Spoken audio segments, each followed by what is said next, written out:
Yo, what's up, everybody? Just before we get started here, just going to do a quick shout out to a fellow podcast from our hometown here in Kelowna, BC. They're called Into the Portal. It's a podcast discussing all things strange and unexplained with good research and well presented and good hosts. They're friends of friends, so if you're looking for another podcast to get into, check out Into the Portal wherever you listen to your podcasts. All right, check it out. Thanks, guys.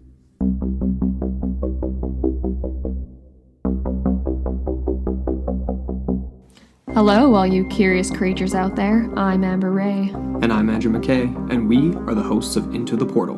If you like myths, legends, history with a paranormal twist, join us every week as we explore lesser-known mysteries of our world and beyond. You can find us on iTunes, Google Play Music, and all other major podcast platforms, and at intotheportal.com, your gateway to the bizarre. The only question is, do you dare peer into the portal?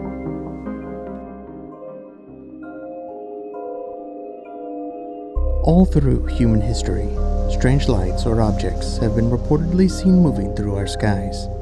Before the advent of modern science, many of these sightings were attributed to gods, angels, spirits, or other supernatural phenomenon. Just going back as far as 1925, there have been near 60,000 reported sightings of unidentified aerial phenomenon. But it wasn't until shortly after World War II that the US government decided to lend a critical eye to what had become collectively referred to as flying discs. Though a majority of the UAPs do not fit the profile of flying discs, the term became popular after one civilian pilot, Kenneth Arnold, reported seeing glowing blue objects flying in formation over Washington State's Mount Rainier in late June of 1947. He reported these objects were moving in a motion like a saucer if you skip it over water. And soon the local newspapers reported this. The term flying saucer was born. Shortly after such a widely reported news story was circulated, the US government began the project of investigating these strange sightings and others like it to determine if these seemingly harmless phenomenon were part of some intelligent effort that posed a danger to national security. Though it went through two earlier stages, the name of this effort, to investigate, document, and assess these seemingly unexplainable events, came to be known as Project Blue Book.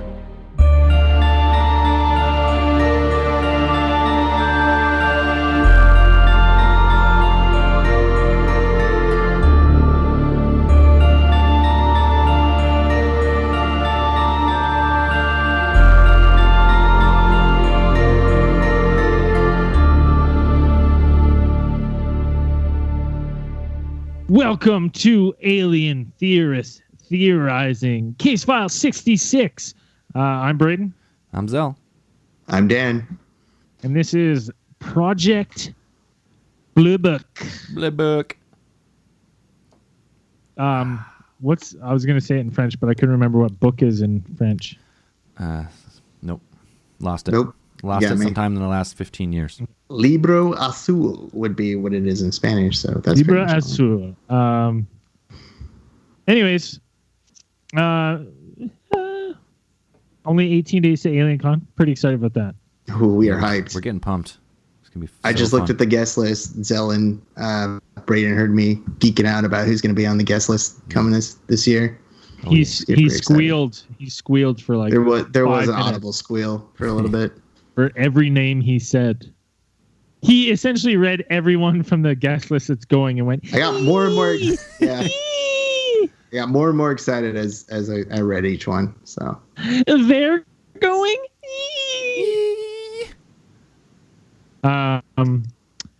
Well, I'm so excited for it. I can't wait. So if you don't have your tickets yet, you're in the area, get your ticket. And if you're not getting tickets, but you're in the area, you want to come for beers, stay glued to our social media because we will be posting where we are going and what we are doing. That just reminded me. All right, I gotta say this. I think tickets might be sold out. By the time you listen to this, they may be sold out. However, we had a prolapser. He was going to go. He was from Texas. He was going to make the trip, but for whatever reason, he can't go. So he's got 2 tickets, and he doesn't want to see them go to waste. So he's willing to accept any reasonable offer for these 2 tickets. So if you're looking for 2 tickets and they are sold out and you can't get them any other way, shoot us a message and we'll put you in contact with the man himself, and you guys can work it out. So they are electronic tickets, so they can just be transferred by name, I'm pretty sure. Yeah, so. just transfer name, and it's super easy. Super simple. Yeah, forgot I had to say that, and glad it kind of reminded me.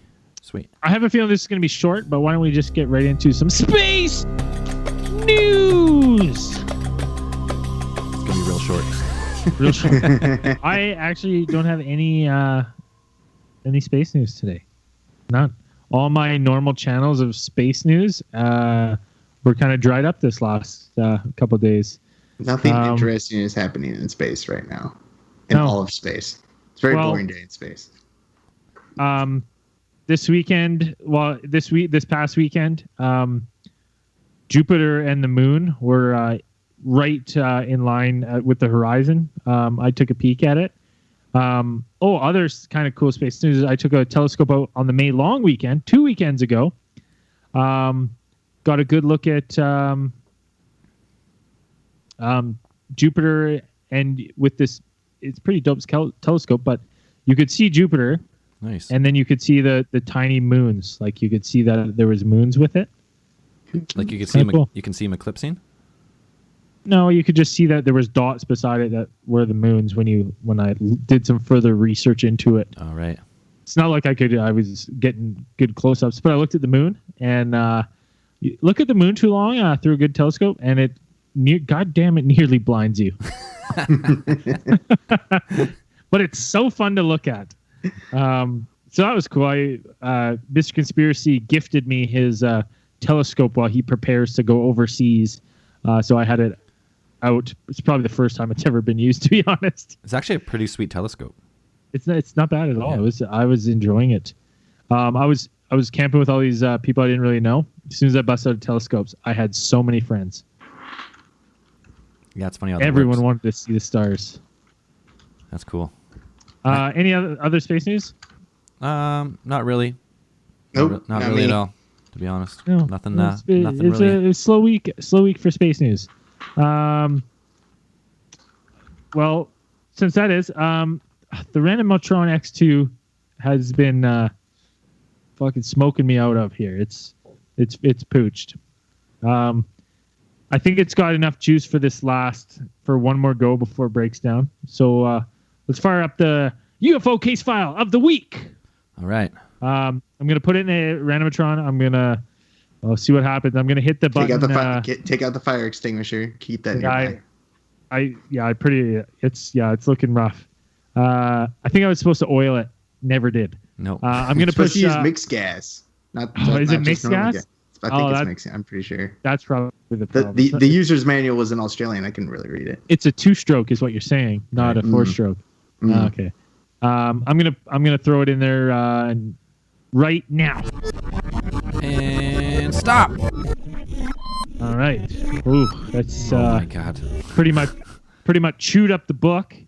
It just spit out shredded paper, except for one story. I think the last story coming out of the Randomotron X2. All right. Oh, this fucking man! These names are Carlos Pessinetti. Carlos Pessinetti and colleague Fernando Jose Villegas were the subject of a car stop in September 1968 in the early hours of the morning in Mendoza, Argentina. Both men got out of their car to investigate the vehicle interference and found themselves paralyzed and unable to move. In front of them were 3 entities, short, with large, bald heads, and tight-fitting overalls. Overalls? Overalls. Which ones are which ones? Is it overalls or coveralls? Which ones are the ones where I'm thinking of like redneck cowboys? Those are overalls? Those are aren't they? overalls. Those are Yeah, those are overalls. Coveralls are Right? like you can put there's like a full body. That's like a mechanic suit, right? Yeah. That's like and tight-fitting overalls. 2 more such creatures stood slightly further away across the road next to a hovering UFO. The creatures came towards the witnesses as if walking on air itself. The witnesses received an apparently telepathic communication, which basically stated that without the sun, the solar system would not exist. Whoa. Wow. In brackets, hardly a revelation. Even the book doesn't get seriously. And they were then told that mathematics is the universal language.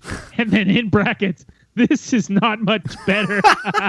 Oh, wow. Ah. Damn. The book's roasting them hard. The entities apparently scratched hieroglyphics all over the windows of the car Oh, fucking graffiti, and also projected images of the nuclear destruction of an otherwise beautiful planet, which might or might not have been their planet or the Earth. Before leaving, the entities pricked the fingers of the witnesses. They then turned and walked back to the UFO and up a beam of light. The UFO rose and disappeared. Subsequent investigation indicated that the witnesses did indeed have pinpricks in their fingers and that there were strange marks on their car. The witnesses eventually claimed that this contact was a hoax. What? However, even the claim that it was a hoax may have to be disregarded, as it followed a statement by the police that those spreading rumors about UFOs would be subject to legal penalties. Well, it cannot be ascertained for this specific case. There have certainly been reports that have been withdrawn and denied by the witness because of fear of publicity or ridicule, where the witness has privately confirmed that they still hold the report to be true. So it was Wow. So there you have it. A couple bald-headed entities wearing Bald-headed overall wearing. slim-fitted overalls down in Argentina. Huh. So it was Scratching What the galactic fuck? graffiti on their windshields. And testing their insulin levels. Checking their blood sugar. Checking it. All right. Well, should we get right into Project Blue Book? Blue Book. Project Blue Book. So it's been a fairly requested case file. Yeah. Rightfully so. It's kind of like this is the pinnacle of UFO investigation, is what it was. It's kind of the standard of what it is. No, you got to get it in there. If you're a UFO podcast, you got to talk about Project Blue You Book. got to talk about the Blue Book. Oh. Well, Dan, you want to run us through what it was, when it happened, and we'll take it from there. What it is. What it was. What it is. What it was. What it will be. What it will be. Well, let's see. Project Blue Book actually went through about 2 other iterations before it became Project Blue Book. What it is in a nutshell is pretty much the United States Air Force compilation of about, I think it's something around 12,000.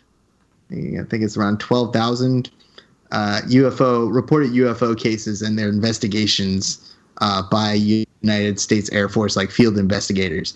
So before it was Project Blue Book, it actually started out as Project Sign. Not Signs, the movie. Not Signs, the movie, directed by M. Night Shyamalan, which I still think is a good movie. I don't care what anybody says. It's a good movie.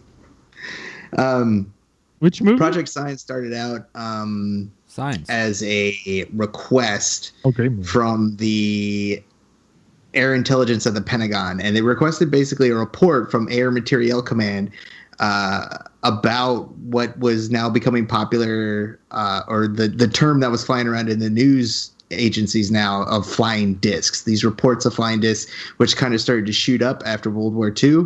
You got more people looking at the skies and seeing a lot more stuff up there that probably they wouldn't have really noticed before, and a lot of easier ways to communication was kind of widespread at that point. So you're kind of worried about these things, during the Cold War, things like that. So the Pentagon goes ahead and decides that they want to find out more about these things. So at the time, the commander of Air Materiel was Lieutenant General Nathan F. Twining, and he held a conference with a bunch of higher-ups from places like the Air Institute of Technology, the Aircraft Power Plant and Propeller Laboratories, engineering divisions, and a couple other intelligence agencies.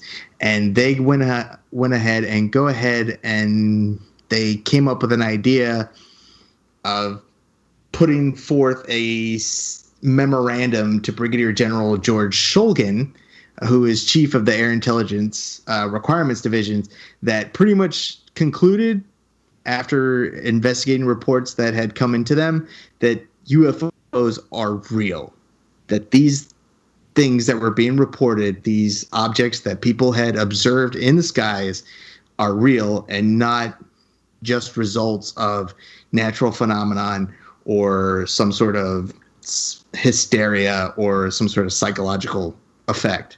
That these things are real. They're propelled and controlled by sentient beings, whether it's they're either programmed as automatic or they're controlled manually or automatically. These things are real and they warrant investigation. Super cool. So that was Project Sign. Yeah, so Project Sign. So that officially became a project and that started about December 30th, 1947. That's when they officially put the Project Sign on it, which is also known as Project Saucer, which is terribly original. Yeah, right? That's great. Should have kept that one. So that was the first one. Yeah, at the end of Project Sign, the conspiracy is that there was a document, and the document was titled Estimate of the Situation. And that was pretty much, it was the only written document about their findings that they said that the extraterrestrial hypothesis was the best explanation for the UFOs. But then the conspiracy is that all those documents were actually slowly destroyed over the next few years, and actually not one copy of that document actually exists now. So it's like a start of a huge conspiracy, like the start of the cover-up, pretty much. Yeah, they submitted that report to Air Force Chief General Hoyt Vandenberg. And this guy, he got the first report, which leaned pretty much heavily into the extraterrestrial theory that these craft had some sort of were for somewhere else. They weren't from Earth. They didn't have any propulsion that was known to exist on Earth, and that they were probably controlled from some sort of extraterrestrial intelligence. And when he got the first version of the estimate of the situation, he had it sent back to get revised. And then he got it back a second time, and it was still kind of pushing the extraterrestrial angle. And he ordered that all of it just be destroyed, that they were going to shut it down, that they're done with this. He rejected it on the grounds that the report didn't prove anything, that there was insufficient evidence for them to be saying things like this. So the guy was like, you know what, forget it, shred everything, and we're done with this. I don't know. There's findings that seem like a pretty reasonable thing, that the ET hypothesis is probably the most reasonable. That's all they really said. Right. They didn't really say anything about who the ETs were or anything like that. It was just like, well, we can't explain any of this stuff. So therefore, the best explanation is probably a higher advanced being. The easiest one. It's the easiest. It's really the easiest. It's not like they were like, oh, it's the Zeta Turriculi or whatever from the Greys. Yeah. The reptilians. Yeah, they're like, oh, you know what? Like, our conclusion that it would make the most sense that they weren't from here. That would be the easiest explanation. Then that someone in the 40s is hiding this kind of technology. Right. And this was late 1940s. So it's not like the people that were doing this, like, they had access to advanced, like, all of the experimental aircraft that were being built at the time. And they had that kind of data, and as well as any of secret kind of projects that, you know, even the Nazis had been building at the time. So any sort of like Nazis super, even though the flying wing jets of that, jet aircraft of that time, they had access to all this. So when they read these reports, they had a technological reference. They're like, even if the Nazis were able to build something like this and the Soviets had it, it's impossible. Like, with the technology that is available now, even in experimental aircraft, the stuff that these things do in the air is impossible. And the only logical conclusion they can come to is it's not from here. Makes sense. So, makes sense. Yeah, I mean, that kind of just makes sense. I don't think it's preposterous to say. I wouldn't open that report and go, by God, shred it all. Shred it all. Burn this. Yeah. Light it with my giant, United States Air Force Brigadier General cigar. Light it on fire. Burn this. Burn it all. It would make more sense that if it was a fact-finding thing, he was like, okay, well, I want this, like, well, to destroy it, I think is a little heavy. But even if you were just like, well, this report, actually, you guys didn't do any fucking work because you didn't. I wanted to know what they are, and you guys have just said, we don't know, so we're gonna think it's this. Yeah. But to shred everything is fucking suspicious. It's weird that you say that, like, because they knew the technology that they had found out of Nazi Germany, and they had, like, well, this was after Project Paperclip, right? So they had really all that technology on their own side now. So when you get through Project Blue Book at the end, it's weird that one of the final, like, findings of Project Blue Book was there was no evidence indicating the sightings categorized as, like, unidentified objects were extraterrestrial vehicles. That was, like, one of the final things. But you're like, if you go back to the start of Project Blue Book, what they're actually talking about, they're like, well, it very well could be. And then at the end, there's like, nope, it's not. So, complete 180. 100%. I mean, yeah, and you could chalk that up to just our understanding of aerial phenomenon, because I mean, they kind of leaned on the things that that the sightings that people were reporting were either, they could have been balloons, weather balloons, or other types of unidentified aircraft, maybe experimental aircraft, or even unexplained weather phenomenon. Because I mean, a couple of the panels that went into the conferences about that were invited in to talk about these things, like, they were geophysicists, like all these kinds of guys, like weather specialists, and they could go ahead and say, yeah, like, somebody would probably ask them, like, could this be ball lightning? They'd probably be like, sure, it could be ball lightning. I don't know. Like, yeah, it's like we barely know how some weather phenomenon works, and it's like we find new stuff all the time that the sky is doing that's freaking weird or weirding us out. So, sure, it could be gas. It could be swamp gas. I don't know. It's funny. Okay, so we had the first one. And then right, you had Project Sign, and then after everybody got totally bummed out that all their papers got shredded, they went ahead and named it Project Grudge. And so from December 1948 to about the December 1949, so about a year, that's what Project Sign became, and they were responsible for going ahead and bringing in the reports and investigating them. But at 1949, that's when they decided to officially close Project Grudge. So they decided to go ahead and shut down the entire project. They're like, this is a waste of time. We're all too mad. Let's cool off. Yeah. But its final report of the UFO reports that they did have, they claimed that about 23% of the UFO reports could not be explained by ordinary phenomena. And could not be explained, or could be explained by maybe psychological phenomena. Right. So there was still stuff that they didn't know what it was, and they said that maybe some of this UFO stuff could be chalked up to maybe hysteria or hallucinations or any type of something like that they haven't figured out yet. Which is, that's kind of I think it's kind of a cop out. You're just like, yeah, some people are crazy. Yeah, definitely. Go ahead and say that. Whatever. Well, but it's like weird. It's weird that actually, like, how they investigated these reports. There's like the person's credibility as individual was like the first thing they would look at. So the ones that actually got like categorized as like unexplained were the ones like, okay, that person seems sane. The person's like, he's a high-ranking member, he's a part of the police force, he's part of the military. There was like all these like steps you had to get to actually get it unexplained. Yeah, and you can't have like people who were reporting this weren't just people on the ground. You had pilots, you had people, you had airplane pilots.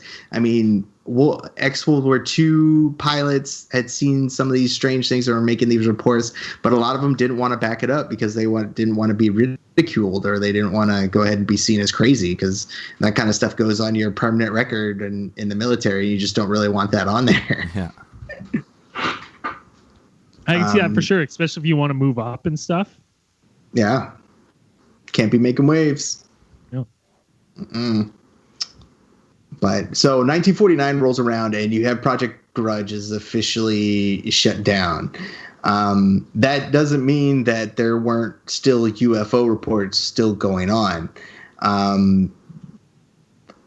In Project Blue Book before this, like, they collected some of the reports, and the one that kind of pushed for the Project Blue Book, like, Grudge was just sitting there doing nothing. That department had just been totally probably gutted. There wasn't anybody really working in there, and it was you probably had like 3 people at a desk, and these were like the guys that you didn't really like and that nobody really liked, and they kind of shut them down there. You got your Mulders and your Scullys just stowed away in some random building somewhere. But in around the 1951, on the 10th of September, there was an incident at Fort Monmouth, New Jersey. And I think we've talked about this one before. I think we might have talked about before. But this incident involved one Private First Class Eugene A. Clark, and at his station, his radar station at Fort Monmouth, he picked up an unknown low-flying target moving faster than the setting on his radar could actually plot. And that's saying a lot. Like, at the time when he was there, coincidentally, there were some Army officers on the base, and they were doing an inspection of some sort, and they were pretty much standing right behind Clark when this happened.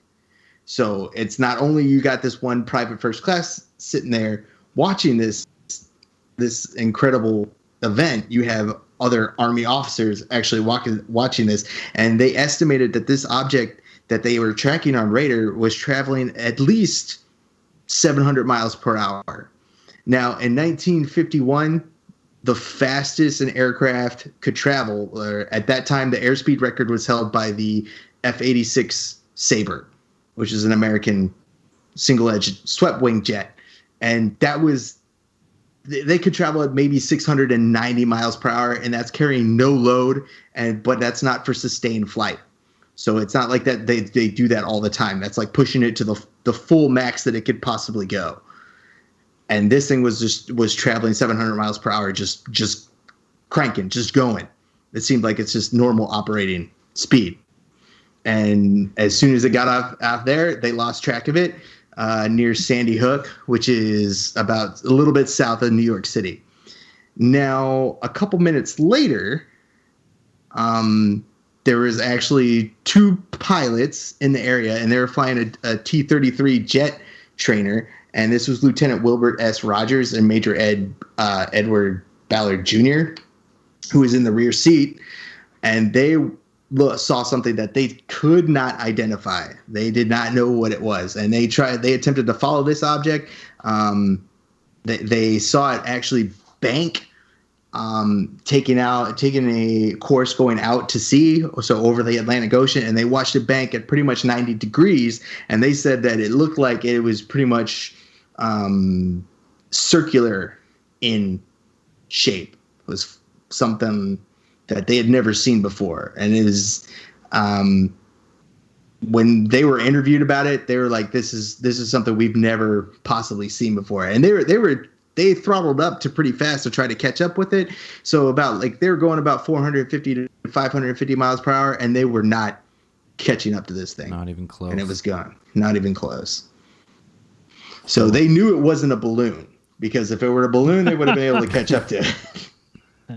I ain't never seen swamp gas move that fast. So this kind of led to this, along with a couple other sightings that started popping up around this time. Like I think around this time was a really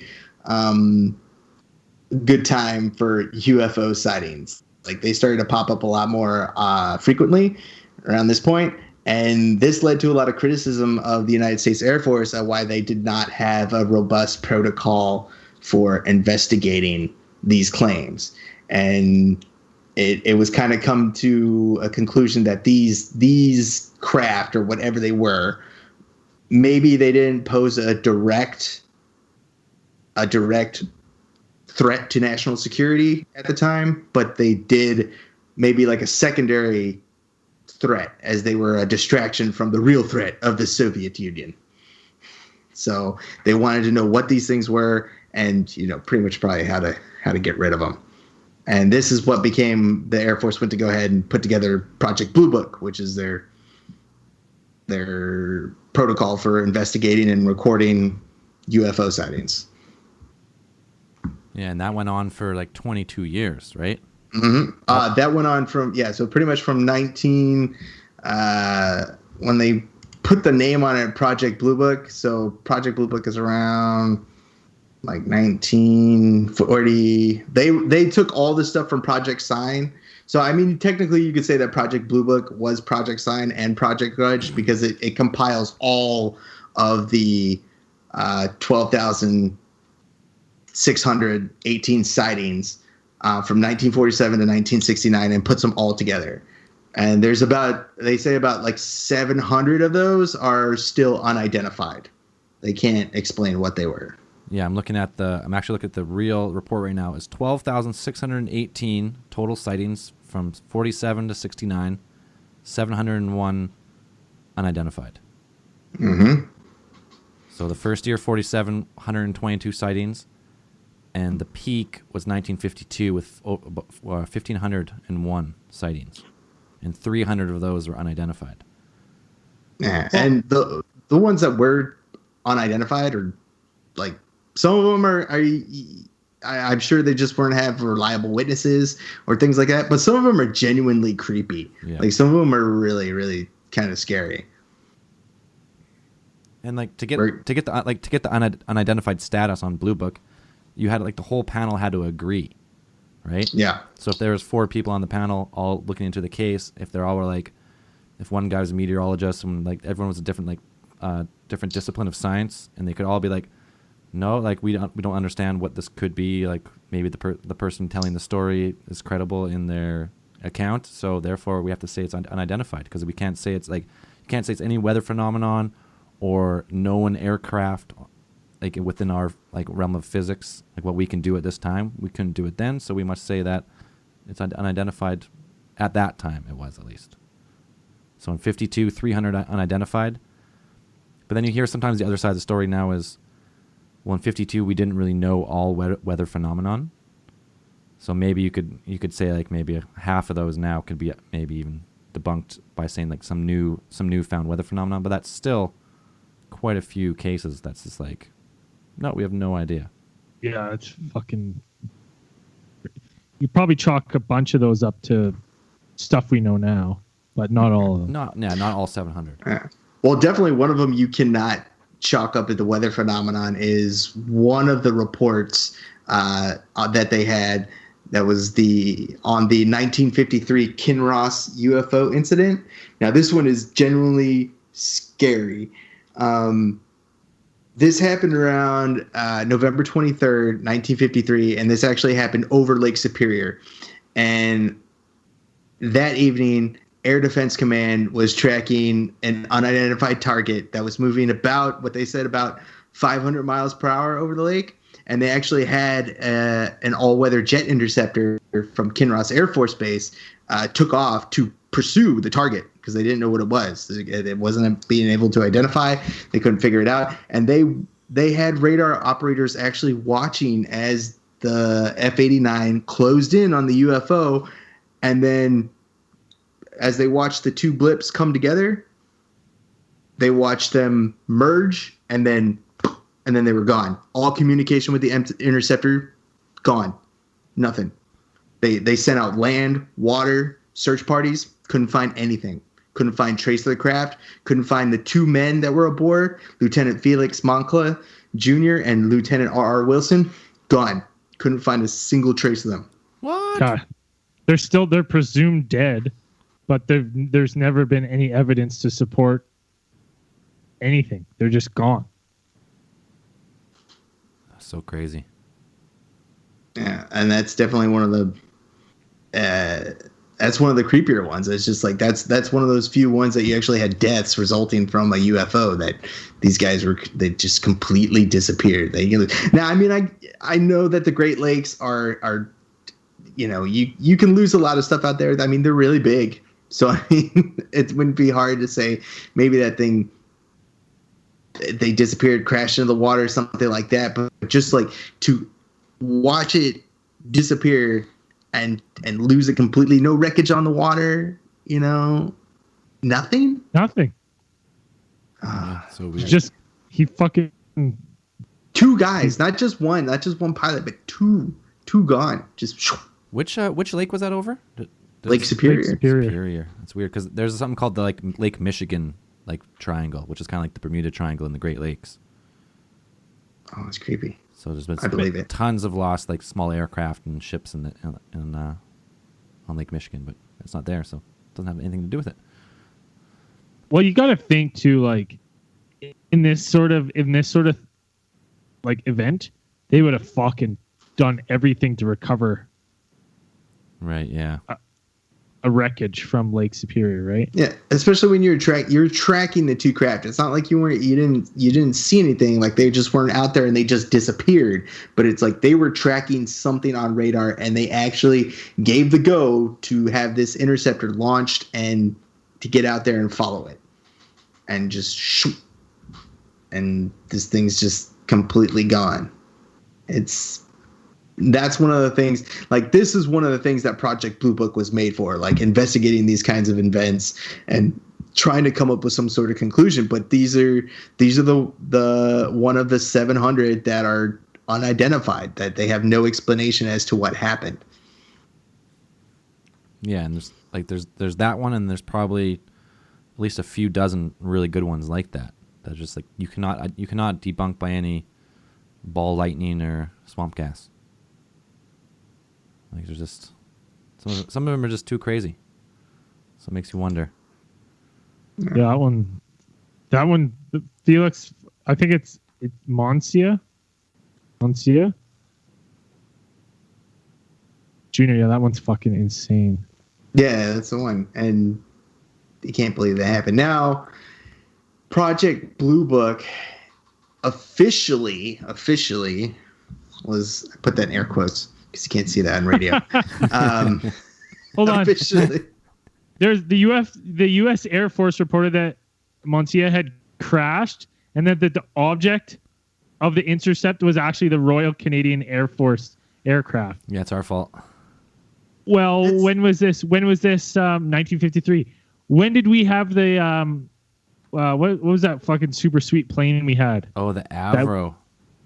Yeah, I wonder if that's in the early ages No, of the Avro. It's later. I think it's like, I'm going to do a quick search here. It's 57 was the Avro Arrow. CF-105. The Canadian government repeatedly denied that any such incident involving one of its aircraft ever took place. Like they denied that. Wasn't us, eh? Yeah, it wasn't you guys. We'd tell you. Yeah, we don't lie. They'd say sorry. Probably would. Well, that's crazy. Yeah. I can't believe that happened. But yeah, and you have these kind of weird unexplained inferences, but apparently the U.S. government has no problem just leaving him unidentified because in 1969 they shut down Project Blue Book. It was done. Project Blue Book was pretty much they were kind of assess the threat that these unidentified aircraft had to national security. And I guess 1969 they had gone ahead and decided that this investigation had run its course and that they didn't really pose any direct threat to national security, so they went ahead and shut it down. Yeah, this is what it was. It was called something called the Condon Committee, and it was at the University of Colorado, and it was to study unidentified flying objects presented by like Project Blue Book, all the sightings. It was from 66 to 68, and after it was a group of it was funded by the U.S. Air Force, and it was a group of a whole bunch of scientists, pretty much, and they were like going through all the cases, and pretty much what they found in the end. There was 3 reasons why they're going to end Project Blue Book. Reason 1 was no UFO reported, investigated, and evaluated by the Air Force was ever an indication of threat to our national security. So anything they seen was not, they weren't trying to do anything harmful to the people of the United States, according to this. There was number 2, there was no evidence submitted or discovered by the Air Force that sightings categorized as unidentified represented technological developments or principles beyond the range of modern scientific knowledge. So that's when I was talking about, like, when they said the initial report, and they're like, these things don't move like anything we know. Finally, at the end of Project Blue Book, one of the reasons why they're stopping is because, like, all the stuff we've seen we can explain. But if you go back a lot of those cases, you're like, well, no, because you can't explain this and this and this and this. And the third one was there was no evidence indicating that sightings categorized as unidentified were ET vehicles. So they were just unidentified objects, but there was never any proof, hard proof that we were shown at least, that they were ET vehicles. And after that, there's just like, well, yeah, it was a good 22 years, but there's no threat anymore, so we're just going to let it just roll over. But obviously that didn't happen. People kept going. There's really never like an end to Project Blue Book, because then it turned into like the civilians version, which was like the new Project Blue Book. Right. Is that what it was, Dan? And it was just pretty much a civilian continuation of the investigation because no one was satisfied with like the findings that they came up with. Yeah, those people that weren't satisfied went ahead and started their own Project Blue Book, which became New Project Blue Book, and they actually had correspondence with the former head of the FBI, Jeff Sessions, and they kind of wrote demanding that the FBI kind of take on the kind of the helm of investigating these cases. And Sessions pretty much told him, it's like, he told him straight up, he says, the FBI has never been responsible for investigating aerial phenomena. That's not our job. Yeah. Which I would kind of be like, yeah, that's not what we do. Yeah. But so that they did on that TV show though. It's just the one guy, but they didn't. No, the FBI. Mulder and Scully didn't investigate aerial phenomena. That was just a secondary thing to either there was some sort of murder or kidnapping or something like that. Whatever, how the FBI deals with their crimes, between states and things like that, the crimes that fall into the federal category. So it's never been their job to go ahead and do that. But the strange thing is that this was a big story last year, is that we found out that there was another secret UFO investigation project, which was in the U.S. government, within the U.S. government, funded and known about parties in the U.S. government. And they actually declassified some of the stuff, not all of it, but some of it starting last year. And that this UFO project had been around since they started this one in 2007, I believe, right? They broke the story in 2017, but this certain project had been around since 2007, and that the U.S. government had actually paid one of the what was his name? I can't remember I only know his last name, Bigelow. Robert Bigelow. Robert Bigelow. Male Gigolo. We talked about him before, Male Gigolo, because I made that same joke. He was part of one of the he was part of this. What do they call it? It's the AATIP. And I kind of forgot it off the top of my head now. Oh yeah, me too. The advanced. Is it called the? Sorry, Advanced Aerospace Threat Identification Program. That's it. That's what it's called. Yeah. All right. They started this in 2007, and this one was started being funded by the request of Harry Reid, who was a Nevada Democrat, and he was actually the Senate Majority Leader at the time. And this guy had a long time interest in space phenomenon, and he went ahead and took most of the money that they got. They ended up appropriating about $22 million from the U.S. government. That's not much when it's like considering that that came from the $600 billion with a B, which is the annual Defense Department budget, $600 billion. Right. So they took out this tiny little $22 million relatively.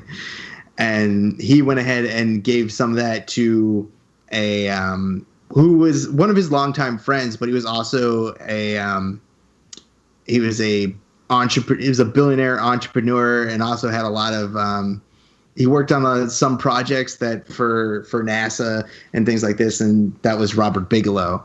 And so Robert Bigelow hired a lot of subcontractors and stuff. They built these special he had a Las Vegas based company where they had a lot of storage places that were repurposed to house some of the materials that they said that they recovered from UFO crash sites. That's so crazy. Which is nuts, right? And some of the subcontractors he had in here were people who had worked on things like extrasensory projects for the CIA. A lot of people who weren't your run-of-the-mill kind of aeronautics engineers and things like that. I mean, I'm sure you had plenty of those guys looking into these things, but some of the stuff that they say that they had, I mean, a lot of it's still classified, but they said some of the stuff that they had was like, if you gave a garage door opener to Leonardo da Vinci, and he's looking at it, and the first thing he's going to try to do is try to figure out what it's made of. Like, what's this plastic material? What is this? All the while, he's not aware of like the principles behind the radio frequencies and the invisible waves that are coming off the wavelengths that are coming off the garage door opener to make it work. So it's like we're messing around with these things, and we're trying to figure out what they're made of when we don't have any idea what kind of stuff they're giving off. Right. So this is how they explain some of the stuff that they found. Well, it'd be like magic, right? It'd be like magic to him. Yeah, some of the stuff would just be, they don't understand the principles of how these materials, if they communicate to each other, or if they're how they just form themselves. But a lot of these things, I don't know where these materials went, because if this thing has been officially shut down and some of it's been declassified, but some of it is still deemed top secret, so they still don't have a lot of it. But I was like, where did that stuff go? Right. I mean, they shut down this program. It ran for a good 10 years, and the person who was in charge of it, I mean, he just resigned under protest. Went in to go ahead and say that he resigned because of the excessive secrecy, and that there was a lot of push against his department and trying to investigate these UFO happenings and things like that. Well, that's the guy Luis Elizondo, right? Yep, that's him. That's him. So he's the guy who came out. He came out again, like when this all happened, and then he joined up with our friend Tom DeLonge in that To the Stars Academy. So he's part of that whole crew. Which is when that first came out, and I heard this story about the New York Times. Like, a lot of people used to say, like, I won't believe anything about UFOs until it's on the front page of the New York Times. And then all of a sudden it was on the front page of the New York Times, and then people are like, oh shit, I guess we should probably look at this. And then this guy, he teams up with Tom DeLonge, and Tom DeLonge has this crazy story about how they're going to build some some craft for the future. So initially everyone's like, holy shit, like this sounds pretty good. And then we've talked about Tom DeLonge's To the Stars and how it's actually like an entertainment company, unfortunately. But either way, this guy was part of this and he joined up with him. So there's something like there was something going on. And it's probably like they say the project like dried up in 2012. But a lot of people say the project just went privately funded after that and just kept going.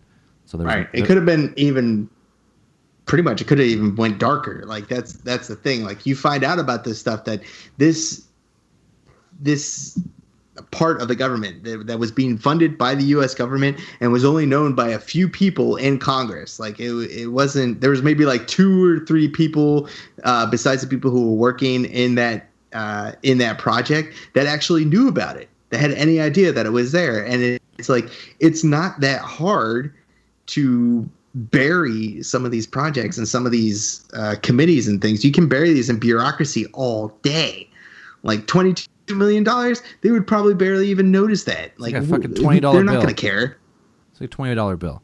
Like when you see those things like before like 2001 when they're like 2.3 trillion not unaccounted for, and then just a few years ago it was like 6.7 trillion. Now we're talking trillions of dollars with a $600 billion defense budget and only 22 million. That's like a $50 bill for the government. Right? That's no money at all. They put those kinds of bills like all the time, and if anybody asks questions about it, it takes forever just to track down those people who actually know where that money went. And so it's like you even ask the people who are like, well, who was responsible for this? Oh, this was Senator blah blah from whatever. He's on that committee, and like, okay, well, I go talk to him. What did you use this money for? Well, we just used it to hire we hired this company, and they went ahead and hired some contractors for us to do this.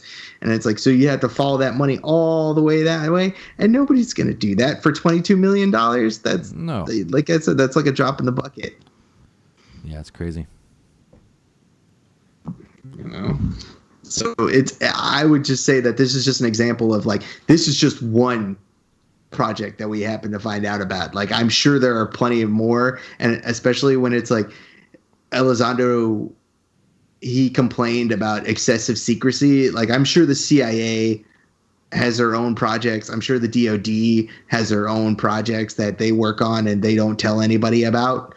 So this is just something that was being run by actual guys in Congress, like in the Congress and the Senate. Yeah. But I'm sure like DOD, Air Force, Army, they've got their own buried black projects that sit all the way back there that nobody knows about. Because you can't, those congressmen and those things can't even get into those kinds of things. Like they can't even dig that deep. Oh, like there has to be. If there's that much money that it just disappears, it's going into something. And I would not be surprised, because it was like was it just like 5 or 6 years ago when they officially acknowledged Area 51 was like a advanced like new aerial like aircraft testing center, and they identified there was like the U-2 spy plane and the Blackbird and all these like crazy aircraft they developed like 40 years ago, and no one even really knew about them forever. All that money that's right now just slowly disappearing is probably going to these. They probably have aircraft that we don't even fucking know. They probably have anti-gravitic fucking, like they probably have technology that's going to come public in 30 years, right? Right. They probably have all that stuff. Those private sector guys have always got, like those Skunk Works projects, they're always about 30 years ahead of whatever we've got. At least. At this thing. Like when they had the SR-71, when they had the Blackbird, like they had that around forever. And that thing was the most advanced for like 25 years. And it was way ahead of anything at the time. And no one knew about it. And nobody knew about it. It was a complete secret. And you got to just see that things like this. And like I said, like $22 million, an F-35, like the most advanced fighter right now, like an F-35 fighter jet costs about $85 million. Just one. One costs $85 million. $22 million, you'd be like, oh, that's just like it. Fuck all. That's a couple of replacement engines. That's it's it. Nothing. Yeah, and people would not worry about $22 million going missing. I should, but yeah, they really should. But it's so secretive. Like no one ever tells you where your tax dollars go, right? No. They say like, there's like a percentage went to defense, a percentage went to this, but that's it, just a percentage. They don't say like what it was for. There's no what there's exactly does it go to? I there's mean, no I know fine they print. can't tell us on, at least in the United States, they can't tell us on base of national security because you don't know exactly where the money is going. But That always when he seems has fishy. certain- That always seems fishy. it's always going to look weird, and it'll come out eventually, but maybe by then it'll be too late. Yeah, by the time that stuff comes out, because it always does. Say like after 50 years, it comes out. No one cares anymore. So no, Yeah. By that time, everyone's like, oh yeah, we all knew, but we've got bigger things to worry about. So now, okay, we got Project Blue Book. It's a well documented thing. 22 years investigating UFOs, 700 unexplained. Maybe now half of those could be explained with other aerial phenomenon, but still tons unexplained. And you have all these theories all the time, like, okay, if there was recovered craft of an ET source, and they've had now, say something was recovered in Roswell in 47, or around that era, depending like what stories you like want to get into. Say they did recover something that long ago. How long would it take to really reverse it? We're now, 60 years after Roswell? Yeah. 70 years? 70 years? Almost. Yeah. Say you got something back then, and for 20 years they're trying to figure out what it is. Well, you could even say that, like, as they started getting pieces of it, like, that's where our modern day computers and the stuff we use now come from.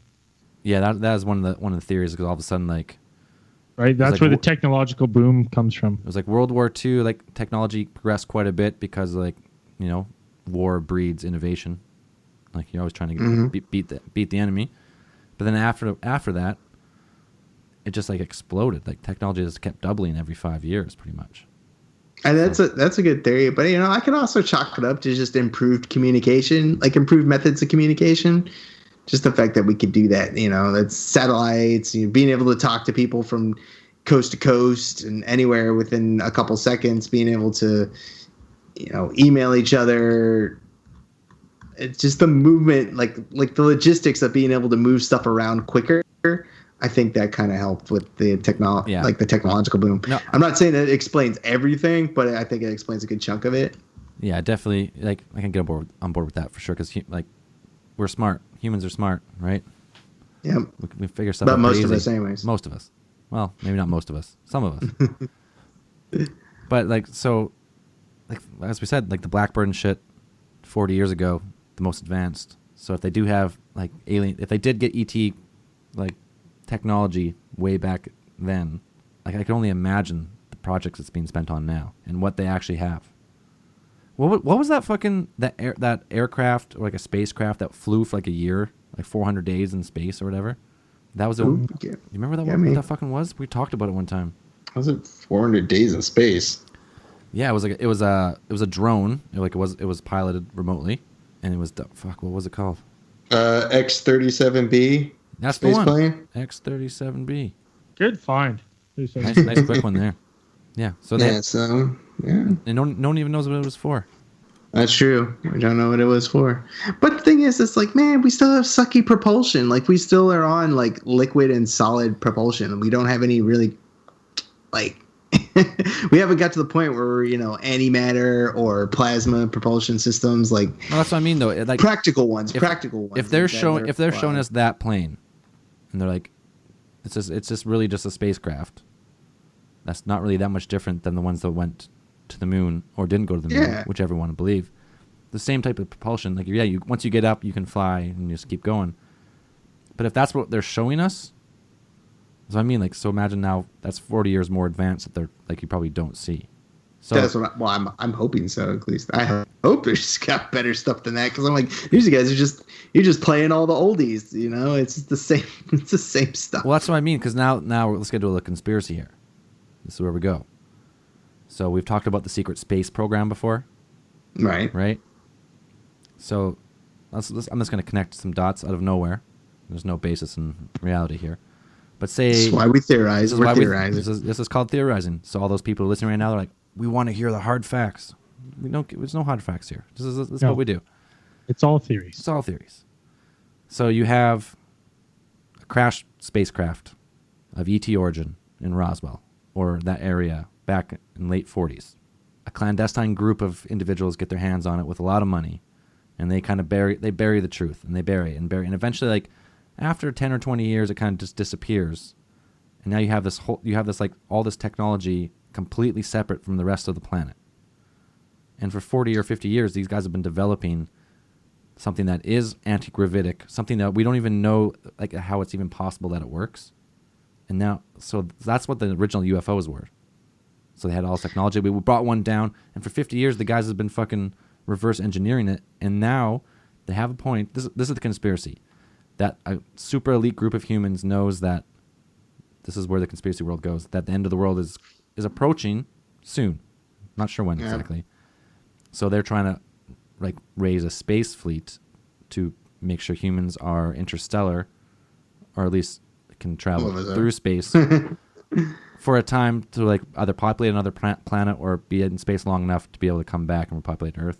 Yeah. That's kind of one of the facts, well, I'm kind of saying that that's what the military industrial complex is all about, is being able to take these things like take these works if they recover extraterrestrial material and they're reverse engineering of it, they wouldn't tell the U.S. government. They wouldn't want the government messing with them. Like you have those private investors, like those people who have the money, and you have the military, which has the resources. They have the government money, but not all of the oversight, as putting it directly into contact with the government. I mean, you've got senators and congressmen who only sit for maybe 6 years, maybe 12 years, like a decade. But you've got generals and things are around there for 15, 20 years, and they'll hand over this stuff. And that's around for a really long time. They can outlast anything the U.S. government has. That's why they don't tell the president everything. That's why he's only in there for 4 years. So why would you tell him everything? Because there's that top secret clearance that's above top secret, that they have like the compartmentalized information. It's like, unless you specifically request it, but even then they're like, we can't tell you because you don't need to know. Yeah, it's like it's such a short term, like a president being in for 4 years and like trying to change a nation, like, you know what I mean? Like you can't get companies, like small companies, to like change direction in 4 years. So why would military, like they obviously have more long-term plans in that they just don't fucking tell anyone. And so there's no reason for them to tell a president, or for a president to have to know. So they don't tell them. There's that information that they keep compartmentalized, that they're like, we're not going to tell you because you don't need to know, and I forgot that there's like a term for it, but they're like, you're a temporary government employee. You're not going to be here very long, so we're not going to tell you about it. Well, that's like the main conspiracy is there's like the shadow government, and shadow government is controlled by like private industries, people who are not elected. So that's when you like whoever's elected. Like I like to think of most people are good. So if you really want to help your state or your province or wherever you're in the world, and you run for office, you're trying to help, like at a low level at least, you're trying to help people. So maybe when you get to the Senate, like they don't want to tell anyone, because there's going to be some senators, if they find out the truth about UFOs, say Dan becomes a senator of Virginia. Yes. Right? Yes. And then somehow you learn the secrets, like oh there is UFOs, there is alien technology. Like you're spilling the beans. Right? In some way or another, Dan's spilling the beans. Not nuts. So these people though who have been in this like shadowy underworld of government for like in industries, private industries, like contractors, for like military contractors, and all these people who get money from who knows where. It's all black. That's where all these fucking missing trillions of dollars come from. When you see like different presidents come in and they all say like what they want to do, and then you go to the end of the term and what they actually did to what they promised, it's usually like pretty much nothing. Dude, I guarantee like the first thing the presidents ask when they get in there, they're sitting in that Oval Office, they're like, okay, aliens. Area 51, aliens. Yeah, 100%. What's up? You know, and then there was like they said in the undisclosed documentary, you know, some shady dude comes in with a briefcase. He's got a picture of JFK. He slides it across the table, and he's like, aliens. Yeah.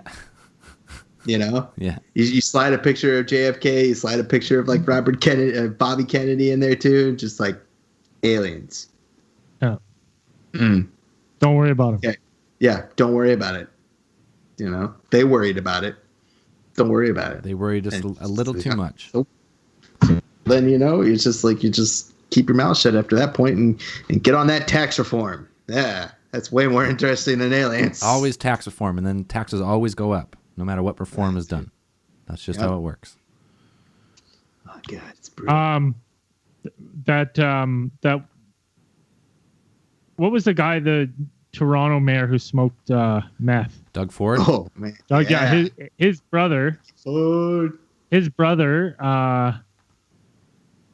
has promised that if he gets elected, he's going to return $1 beers to Ontario. Is that the guy who got paid actors to come to his thing? I don't know. Maybe. It's crazy. The Ford family. This is like it's a Canadian. Hilarious. It's a Canadian almost joke now. Are they a dynasty? Well, like Rob Ford was such a celebrity because he was so insane that people just like fell in love with the Ford family name. So now his brother's just going to run. And people are going to just vote for him just because they're like, we want to see what this guy does now. It's hilarious. Oh yeah, we want to see this train wreck. Pretty much. Rob Ford. Yeah, and his brother Doug was the. Yeah, he died. He partied. No, Rob Ford died. Rob died. He partied too hard. Doug is alive and wants $1 beers. But he looks pretty much the same as his brother did before he died. Yeah, it's good. It's good. I thought when you said that, like, oh, he's gonna bring back. I thought you were gonna say like, I'm gonna bring out the alien truth. I thought that's what you're gonna say, but then you're like $1 beers. Like, Yeah, no, That's just as important. far more Canadian. Forget aliens. Forget aliens. $1 beers. Yeah, The beers. they're like, listen, forget aliens. Work on something you can accomplish. He's like, $1 beers. They're like, that's a stretch, but go for it. Go for it. No, Project Blue Book. It's just cool that they took, like, there was obviously enough interest. Yeah, they take it seriously. That the government does take this stuff seriously. Like they 100%. They do put some effort into investigating these things, and they did their due diligence, and they just came up with the idea that these things are not. They're not here to directly interfere with us in any way. It's not getting in the way of government doing its job. So they're just like, we don't need to waste our resources on this. We don't need to do anything about this. That's what the official report says. That's what the Blue Book. Yeah, says. I bet you something has to do with too, because there was a couple like UFO incidents. There was one in was it 52 over Washington D.C. Where like thousands of people seen these UFOs, and like the sheer panic from the public like collapsed the communication grid. Yeah, that's what they were worried about. So pretty much like rendering like all defense at that time, at least, like useless against like a conventional attack, right?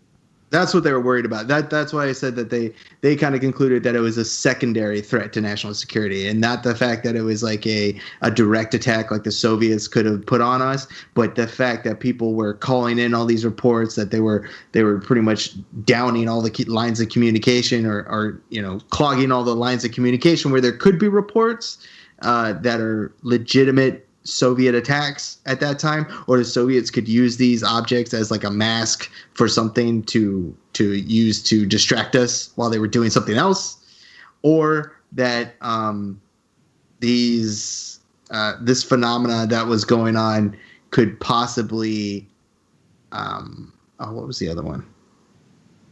I said, would impair our like operational readiness. That people would see this stuff all the time, and that they would just get used to it, seeing this stuff all the time. So then they would hesitate to report an actual conventional attack on the United States from a threat like the Soviet Union. Yeah. So those were the only conclusions they really came to. It wasn't like there was a direct extraterrestrial threat. It's just that these things are getting in the way. That's it. So disregard them as much as it was. Yeah. No, my theory's always been like, a lot of people say like, well, there's a lot of theories about ETs. Some say there's only 1 or 2 races. Some say there's 96. But what I think is, if you're going to be that advanced of a species that can get yourself across the cosmos in whatever way you do it, either through like a wormhole or some type of teleportation, I personally feel like at that point, how can you be like warfaring anymore? If if you have like a malicious intent, you're not going to just go and blow up a planet. You're going to like infiltrate it like covertly. Yeah, the time, like what would be the point? Yeah. So you would like infiltrate covertly, take over like. Have you not seen Independence Day?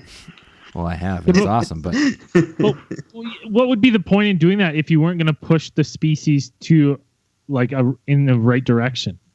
it's either like you are gonna fully like annihilate a planet of all like competitive life forms, or you're just gonna like just come in covertly, take what you need, maybe never leave, but never really show yourself because you don't like you're not gonna be able to bring 1 billion people from another planet like to another planet, right? Say you do get really advanced, but you can only build so many ships or whatever type of device you use to get across space and time.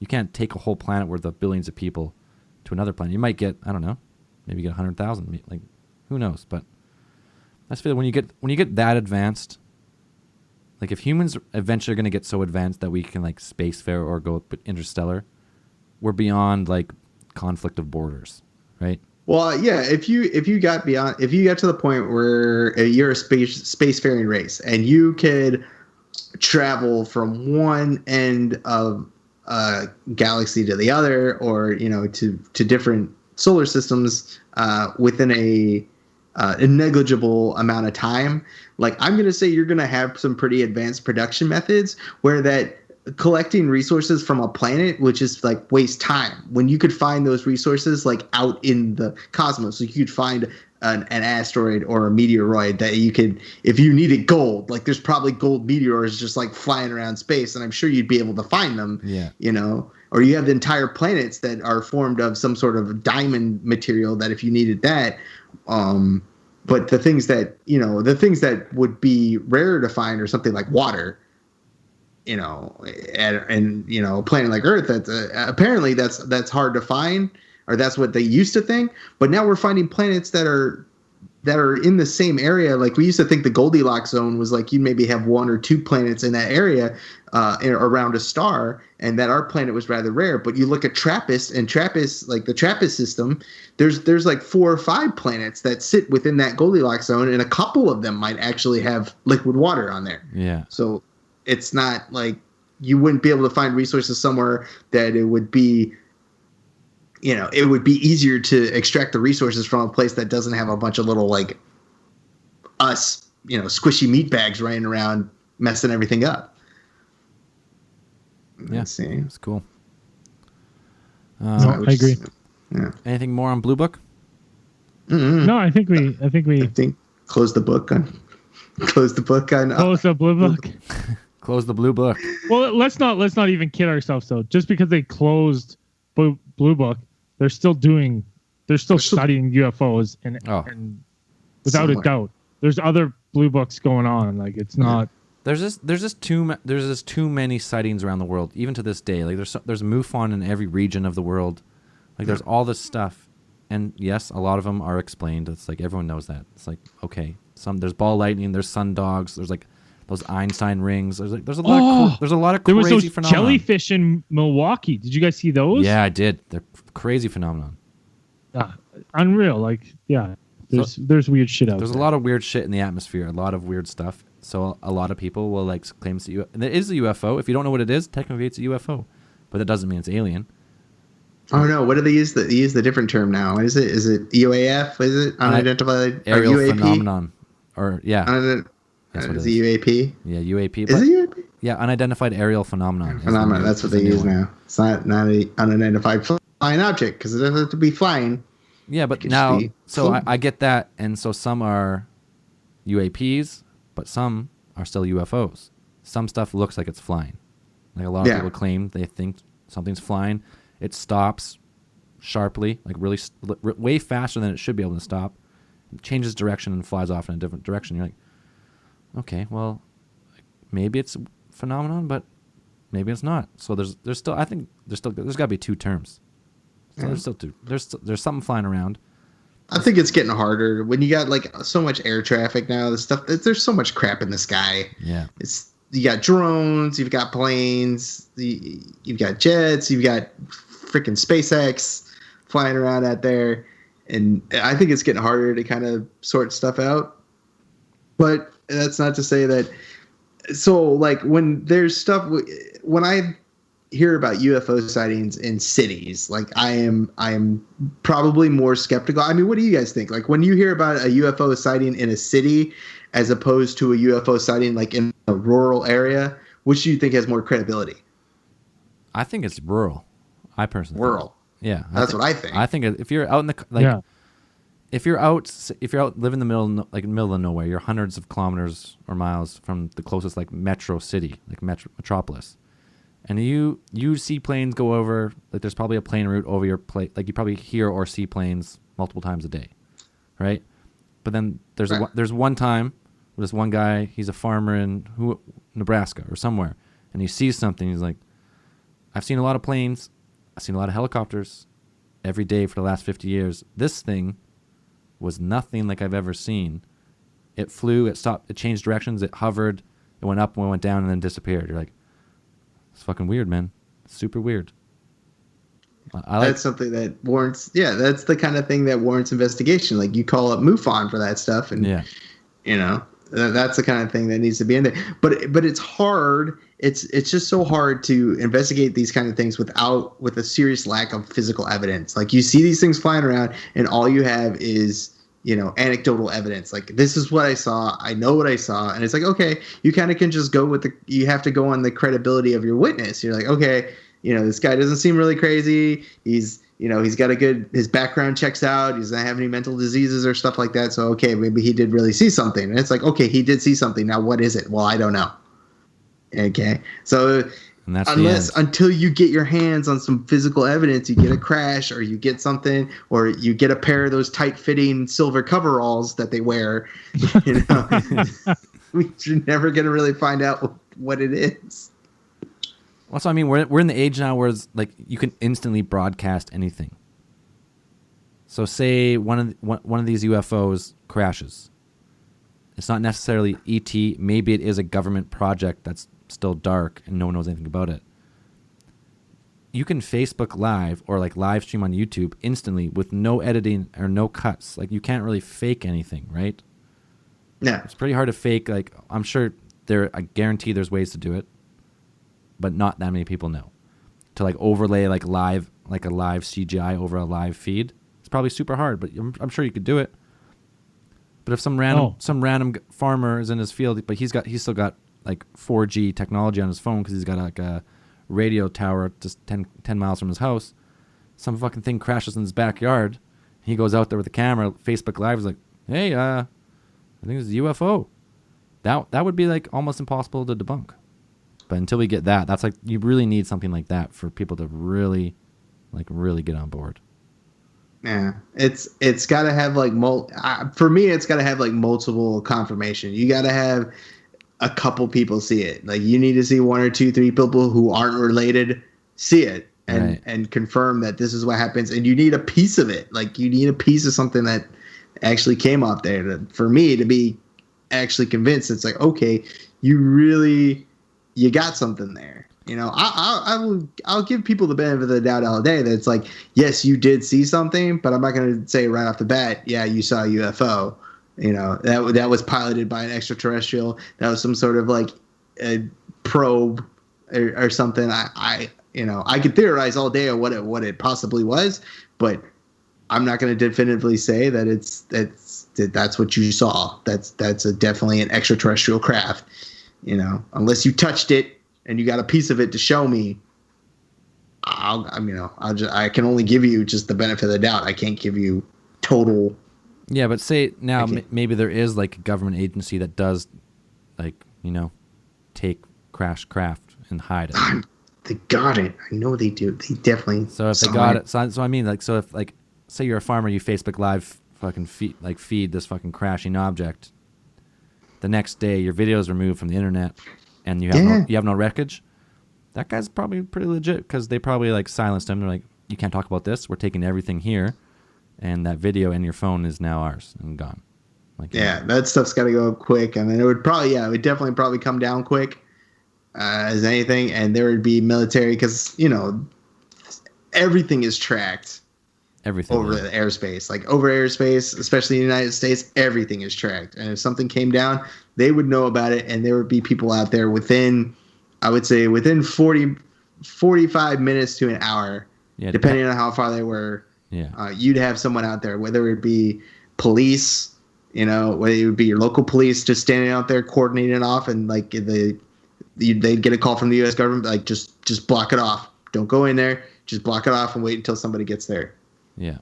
And you'd have your local cops or your sheriffs or whatever would be like, well, they don't pay me enough to do this, so I'll just stand out here, do what I'm told to do. Yeah, exactly. So. Yeah, super cool though. I love those stories. One day I just want to like get lucky enough to maybe see something really cool like that.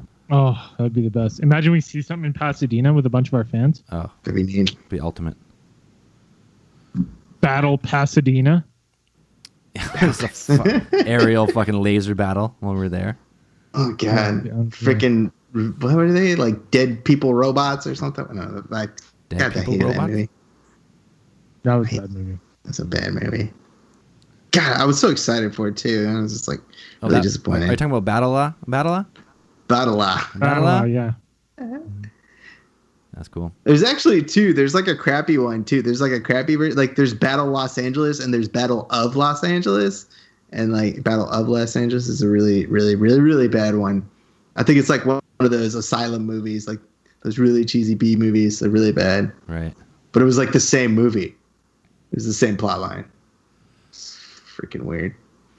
I like those movies though. Those are fun. Fun to watch. Anything else on No. Blue Book? No. Mm-mm. If you don't know, look it up. Super cool. We've got 2 new reviews. Mm-hmm. Yeah, do it. 5-star from Just James. Yeah, Just James. Great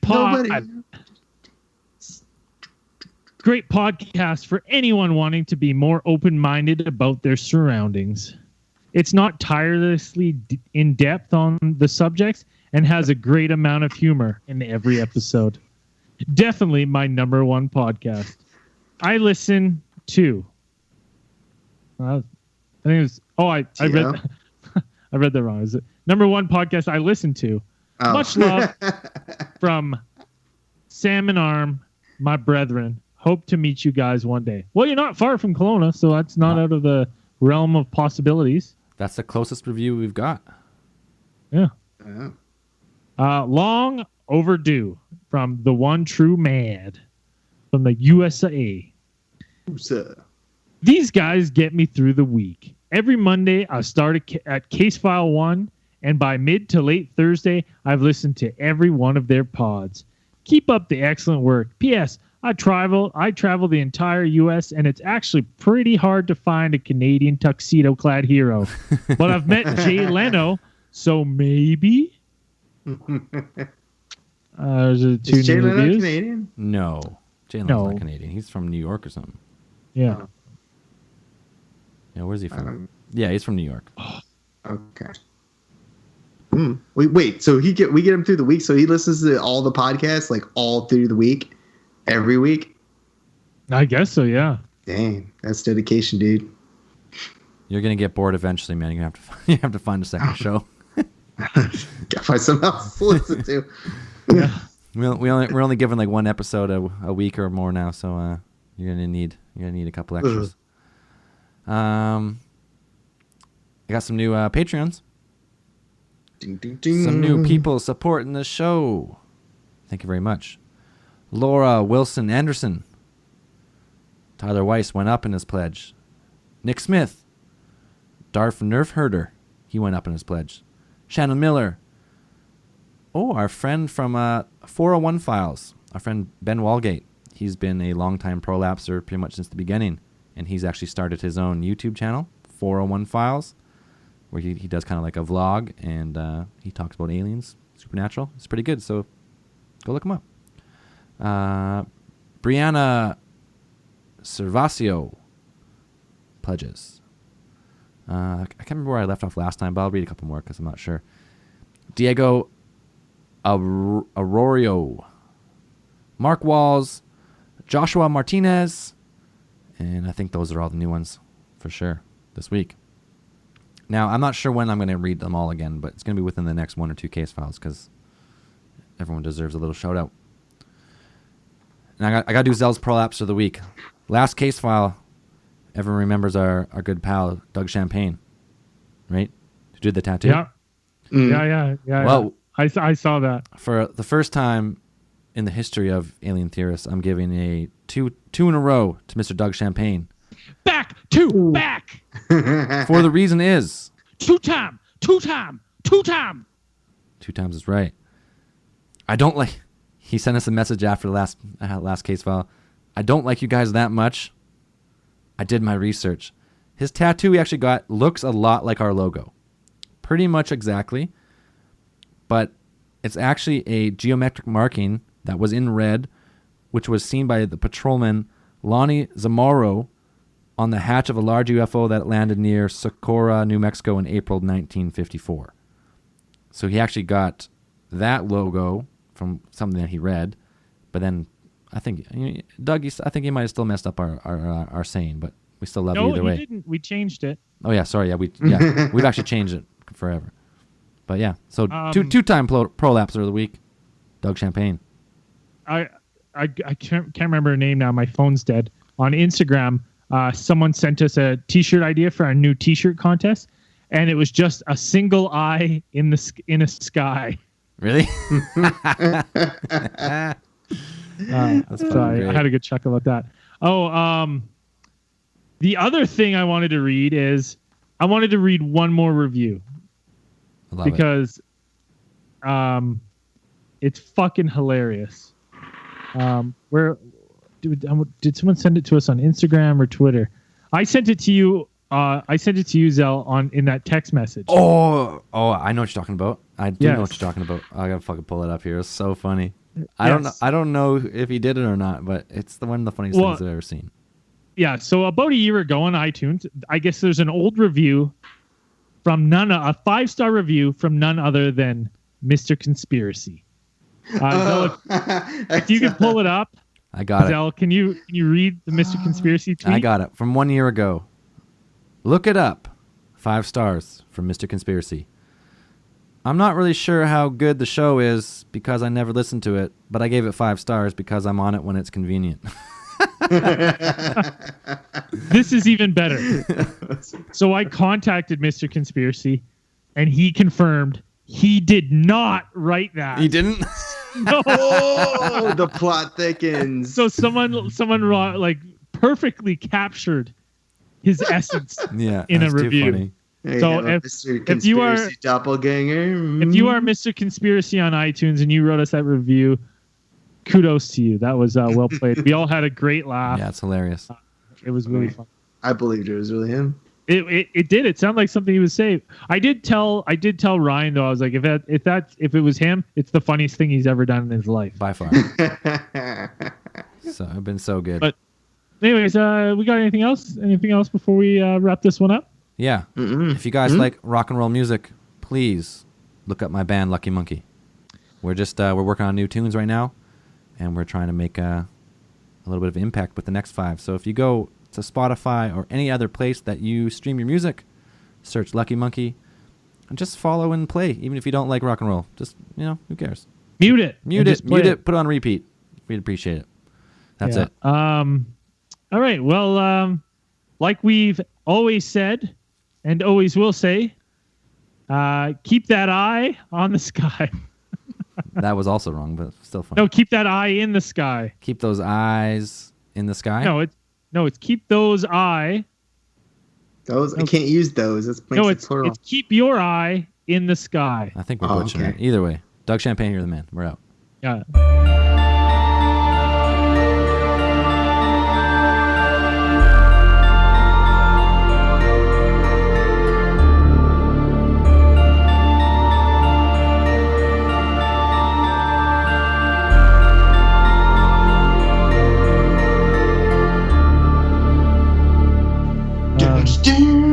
After hours. I don't know how long I can do after hours for today.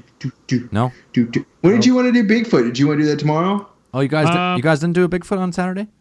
Dude, no. I got back from Prince George, and honestly, It's dead. I don't know what it is. If it's just all the travel, but I'm so fucking exhausted. Like, You're grown up now. I actually thought on like Thursday, I was like, maybe I got bit by like a tick or something. Fucking And I'm Lyme like, It's a disease. Lyme disease. yeah, I'm just, dude, I have no energy. I haven't been to the gym in like 2 weeks. I just can't. It's dying. Barely get up in the mornings. I don't know what the fuck's up. Are with you me. achy? That would be Lyme disease, I think, if you're achy. I think Well, that is a I don't know symptom. if I'm any achier than normal. Okay. That's hard to say. But I'm just like, it's crazy. I'm just so fucking low energy right now. I'm like, I feel like I'm running in fucking I'm an engine just about putting out of gas. That's what I feel.